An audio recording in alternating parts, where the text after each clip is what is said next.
ឡូវជំរាបសួរបងប្អូនទាំងអស់គ្នាថ្ងៃនេះយើងទៅមើលទេសភាពតាមផ្លូវនិងការសម្អាតព្រៃជុំវិញផ្ទះនៅភូមិជីកដីឃុំអណ្ដូងទំបែកស្រុករមាសហែកខេត្តស្វាយរៀងថ្ងៃនេះខ្ញុំធ្វើដំណើរទៅ2នាក់ប្អូនផ្លូវដែលយើងបត់ចូលទៅភូមិជីកដីហ្នឹងតាមផ្លូវមានដងមានវាស្រែ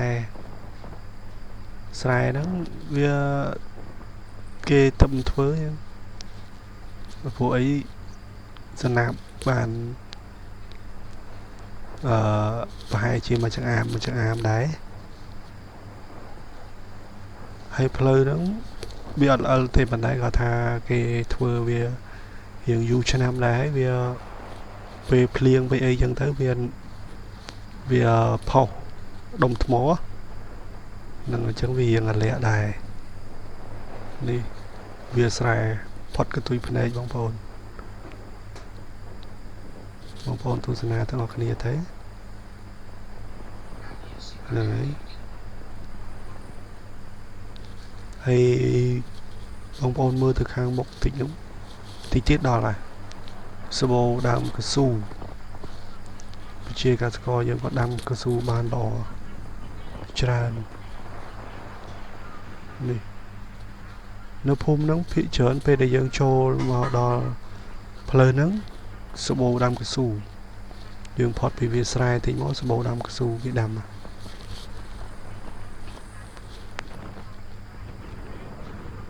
ហើយខាងនេះមានចកាដូងគេវាអត់ច្រើនប៉ុន្មានទេតិចដែរ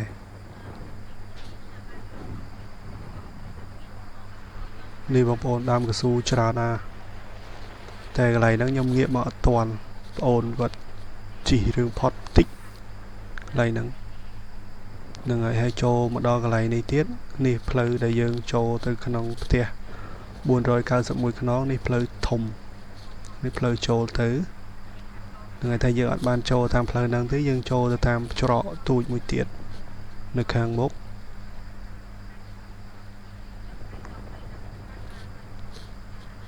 ហ្នឹងហើយជាបងប្អូនដែរខ្ញុំមកនេះខ្ញុំអត់យកបានសម្រាប់ចូលរួមកម្មវិធីសម្ដែងសម្ដាលជាមួយសម្ដេចម៉ែនសំអននៅថ្ងៃស្អែក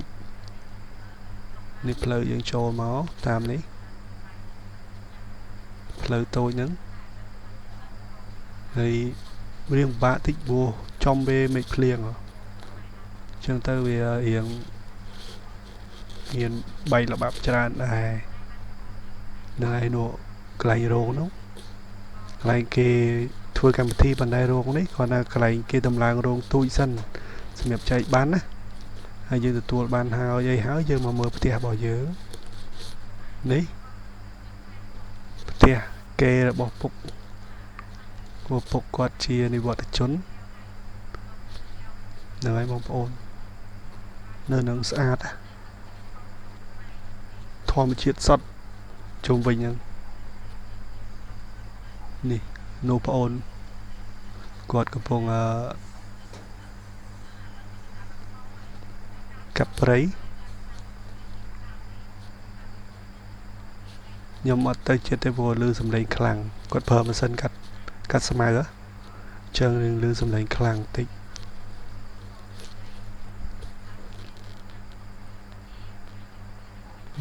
ហើយនៅដីហ្នឹងធំដែរក្បាល40ជំរៅ50ម៉ែត្រហើយពុកគាត់ដាំបានកាលគាត់នៅរស់គាត់ដាំបានដើមចន្ទ្រីច្រើនដែរហើយយើងកាត់ដល់កន្លែងនេះបងប្អូនគាត់ចាប់សម្អាតកន្លែងច្រកចូលយើងអត់សូវបានទៅបងប្អូនយើងនៅឆ្ងាយហើយចឹងទៅយូរយើងទៅម្ដងចឹងណាចឹងយើងមានពេលយើងមកសម្អាត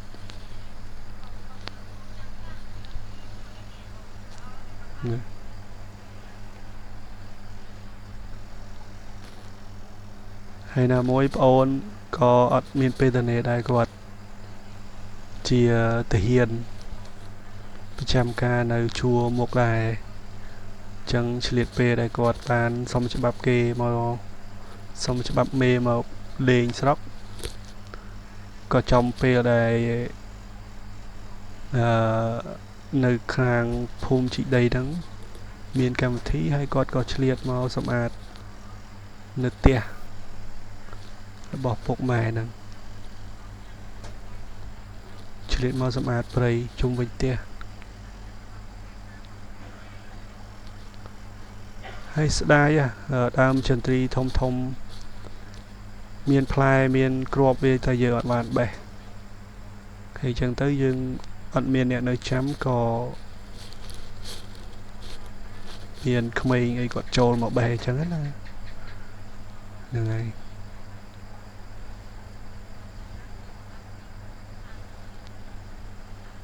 ហើយមានដើមទៀបដើមអីទៀតបងប្អូនតែខ្ញុំអត់បានថតមានដើមទៀបមានដើមតបែកមានអីច្រើនដែរនៅហ្នឹងពីមុនក៏យើងដាំបានច្រើនដែរតែយើងអត់នៅផ្ទះអញ្ចឹងមានសัตว์អ្នកភូមិគាត់នៅហ្នឹងវាចូលស៊ីអញ្ចឹងណាអញ្ចឹងទៅវាអត់នៅសល់ដូចជាជីសក្រីអីយើងដាំដែរ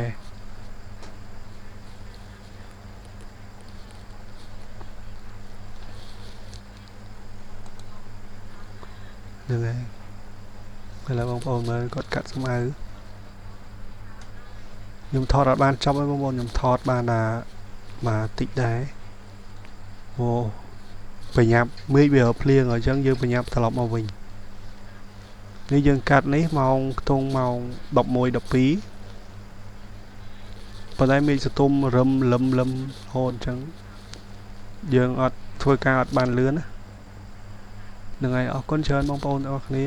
វីដេអូយើងមានតែប៉ុណ្្នឹង